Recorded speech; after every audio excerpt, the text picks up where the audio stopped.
So magandang araw mga kababayan, nandito tayo ngayon sa malapit sa Maymua, sa dating Tinambakan. So ito, napapansin nyo na napakababaw ng tubig. Ito kasi dating gabundok na buhangin to.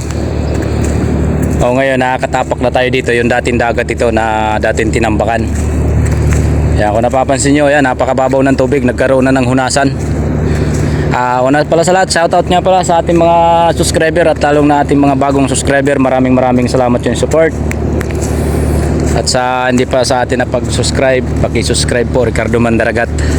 Ayan, kung napapansin nyo yung mga ano na yan, yung may mga nakita, may mga katayo na parang plastic. Yan yung mga nakabaon nila sa ano, buhangin. Yan yung pinaka pangilalim nila. Yan o, yun yung isang kasama natin. Nagpipising kasi tayo dito. Yan, may mga limasag kasi na ano, hindi na nakabalik sa baba oh. Matay na lang. Ganda rito oh. Sa ilang dekada nagkaroon dito lang ngayon nagkaroon ng hunasan. Oh, napakababaw. Dati ito napakalalim ito dati kasi sisira namin to eh. Yan, pinapakita ko lang sa inyo kasi dumayo tayo dito. Ngayon lang tayo nakadayo at nakatapak dito. Sa loob ng 2 years. Sa loob ng 2 taon, ngayon lang tayo nakatapak dito.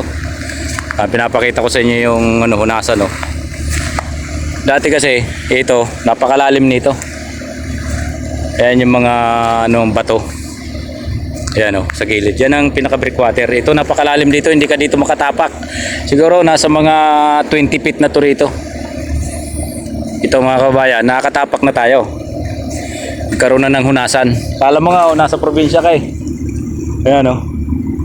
Kung napapansin nyo, ayan o, para kala mo nasa probinsyang dagat. Yung parang sa mga probinsya. Ganito ang itsura ng dagat. Pag low tide, hugot ng tubig, bumababa. O ayan mga kababayan. Ayan yung isang kasama natin, namiminwit. Ayan o, may mga limasag o. Hindi na siya naka ano, sa balik sa gitna. Gawa ng natuyuan na. Ayan, ang dami. Ito pa o. So ayan mga kababayan, pabalik na tayo. Kasi sa loob ng 2 taon, yun lang tayo nakatapak dito. Oh, ang ganda rito. Ayan yung isang kasama natin, namiminwit. Pag mababaw ang tubig, nasa gitna yung isda. Ayan. Kumbaga nagano lang tayo, naglakad-lakad lang tayo, tiningnan lang natin yung dulo-dulo. Kasi nung nakaraan kasi sa bangka kami. Ngayon, nakita nating low tide. Sinubukan natin maglakad-lakad. Kasi wala naman nagbabawal eh. Wala! Babaw pa kasi, mamayang tanghali yan. Pero napakaraming isda dito. Kapag ginamitan mo kasi na yan, mga limango. Namamatay yung mga limango. Hindi na nakakabalik sila sa ano, baba. Alin? Wala naman. Limango. Oh, ang ganda ng hunasan dito. Akala mo may corals oh. Ayun oh, yung mga bahura. Yan, sarap mamasyal dito para ka rin nasa probinsya. Oh, ngayon lang nangyari to kasi mula nung sinipsip na nila yung buhanginan na dati nilang tinambak. Yun. Ito nang naging itsura. Pag lumait yung tubig, may ano na tayo, may hunasan na, may bahura na. Pero ang ganda ng bahura rito, karo may mga corals. Ayan o. Kaya ako napapansin nyo yan o. Ayan o. Lalapitan natin.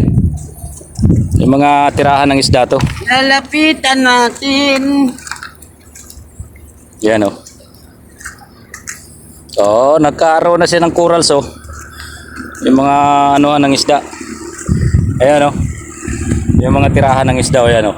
Diba ang ganda? Kaya lang dito medyo malalim yung ano, may parte kasing mababaw. Pero ang tigas ng ano, pag tinatapakan ko, di nga bumabawan yung pako. Kaya ang ganda dito. Saka napakaraming alimango rito sa gabi. O di ba? Ang haba, pwede ka mamasyal. Kung sa Dolomite may mahabang ganito, dito rin oh. Dito kasi maraming shell, mga halaan. Si ano pa lang to, mga 3 buwan pa lang to bago natanggalan ng buhangin. Ito ang naging resulta. Kasi kung napapansin nyo sa kabila yun, gabundok pa. Ganun ang taas nyan. Tapos dito, yung natanggal na, ito na naging itsura. Yan. Pinapakita ko lang sa inyo kasi ano napakagandang tanawin talaga. Yung mga limasag na tuyuan. Yan, nakabalik. Yan, dami. Oh. Ang lawak nito, dulo-dulo. Oh. Itong napapansin nyo na tong mga nakatusok dito, yan ang mga binaon nila sa buhangin, katulad niya, no? Kala nyo basura, plastic yan na binaon nila sa buhangin. Di ko alam kung anong purpose niyan. Kung bakit tinagyan nila ng ganyan. Kaya nung tinanggal nila yung buhangin, yan ang kinalabasan, no? Tingnan nyo ito. Para mga tinanim na seaweeds. Yan, oh. Yan, di ba? Nakikita nyo? Oh, ang ganda rito. O, diba? Napakahaba, oh. Dulo-dulo.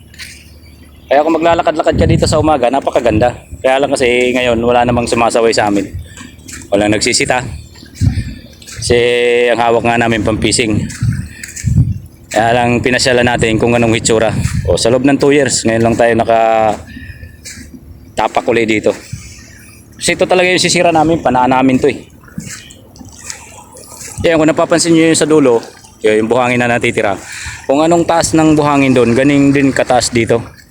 Yan, sa lugar na ito. Yan. Yan. Sorry, hindi ko napansin. So, yan mga kababayan. Diba, ang ganda oh. Tsaka linis ang dagat dito. Ang ganda ng buhangin oh. Dito hindi putik. Yan oh. So, kung napapansin nyo, walang burak dito. Hindi to burak, puro buhangin to. Yung mga tinambak nila. O, tinambak din nga. Ayan oh, yung lambot pero buhangin yan. May parting malambot, may parting parting matigas. Oh. Ganda, di ba?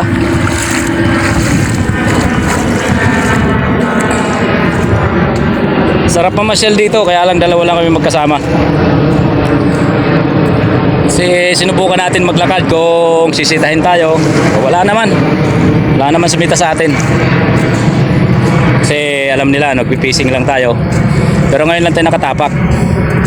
Sa loob ng 2 taon. Kaya lang sa loob ng 2 taon, naging maganda naman yung dagat nung natanggal na yung buhangin. Kasi yung tambak nila, buhangin na talaga yung pumalit. Yan oh, ganda oh. Kaya ito rito, napakaraming isda dito sa gabi. Pag tumas ang tubig. Kumbaga yung galing dun sa laot na isda, dito lahat pumapasok. Dikya oh, natuyo oh. Yan oh, tuyuan. So ayan mga kababayan, finish line na tayo. Layo nilakad din natin ha.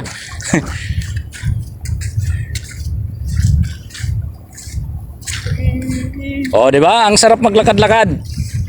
Tayo naman kasi hindi naman tayo nag-fishing, tinisting lang natin kung may sisita sa atin. So ngayon wala naman sumita, ibig sabihin, pwede. Oh, Jor, may siyabo. Kahit may sita, pwede pa rin. Pwede pa rin ba? Ayan. Yan o, siyabo. O, kung layo, gaano kalayo yung linakad natin. Mula ron, sa dulon-dulo na yun. O, ang layo, di ba? O, ang ganda yun dito. So yun lang mga kababayan. Pinasyalan lang natin lugar na to kung gaano nyo kalawak yan. Napakalawak niya, no? Yan o. Okay, maraming salamat. Shout out na lang kayo lahat.